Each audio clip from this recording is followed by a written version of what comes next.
विजयनगर राज्य के राजा कृष्णदेव राय के मन में एक दिन बड़ा से शिवालय बनाने की इच्छा जगी। इस सोच के साथ उन्होंने अपने खास मंत्रियों को बुलाया और उन्हें शिवालय के लिए एक अच्छी सी जगह ढूंढने को कहा। कुछ ही दिनों में एक अच्छी सी जगह को शिवालय के लिए सभी ने चुन लिया। राजा ने भी उस जगह को पसंद किया और वहां काम शुरू करने की इजाजत दे दी।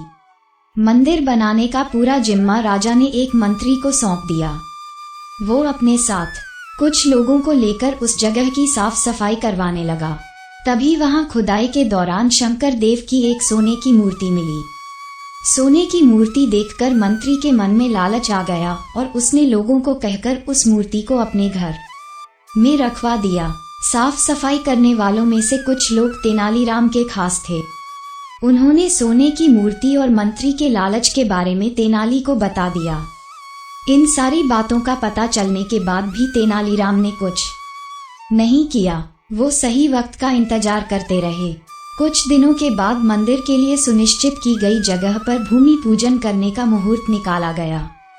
सब कुछ अच्छे से होने के बाद राजा दरबार में अपने मंत्रियों के साथ मंदिर के लिए मूर्ति बनवाने की बातचीत करने लगे।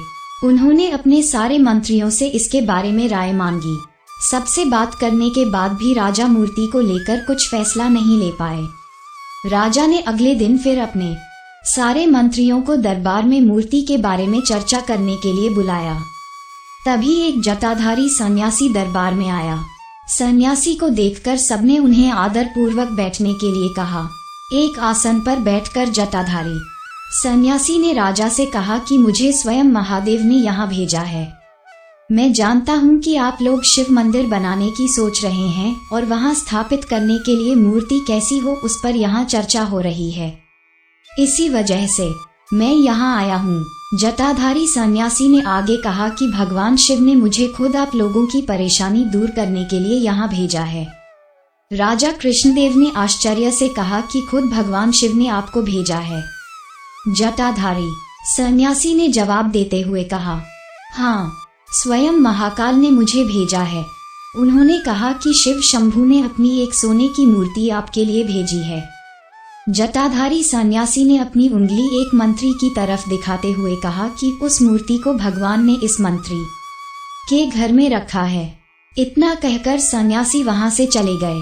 सन्यासी की बात सुनकर वो मंत्री डर के मारे कांप रहा था। उसके मन में हुआ कि इस जटाधारी को आखिर मूर्ति के बारे में कैसे पता चला होगा। अब उसे राजा के सामने यह बात स्वीकार करनी पड़ी कि खुदाई के दौरान उसे सोने की मूर्ति मिली थी। ये सब देखकर महाराज ने दरबार में नजर दौड़ाई और तेनालीराम को ढूंढा, लेकिन वो कहीं नजर नहीं आए। तभी कुछ देर बाद तेनालीराम दरबार में आ गए। उन्हें देखते ही सब जोर जोर से हंसने लगे। तभी एक व्यक्ति ने कहा कि अच्छा, तो यही थे वो जटाधारी सन्यासी। आपने अपनी जटाएं और कपड़े तो उतार दिए, लेकिन मूंछ उतारने भूल गए। सबको हंसता देख महाराज भी मुस्कुराने लगे और तेनालीराम की तारीफ करते हुए मंदिर का काम करवाने की जिम्मेदारी उनके कंधों पर सौंप दी। इस कहानी से यह सीख मिलती है कि लालच करना गलत है। हमेशा सरल और अच्छे मन से कार्य करना चाहिए। ऐसा करने से लोगों के सामने कभी शर्मिंदा होना नहीं पड़ता।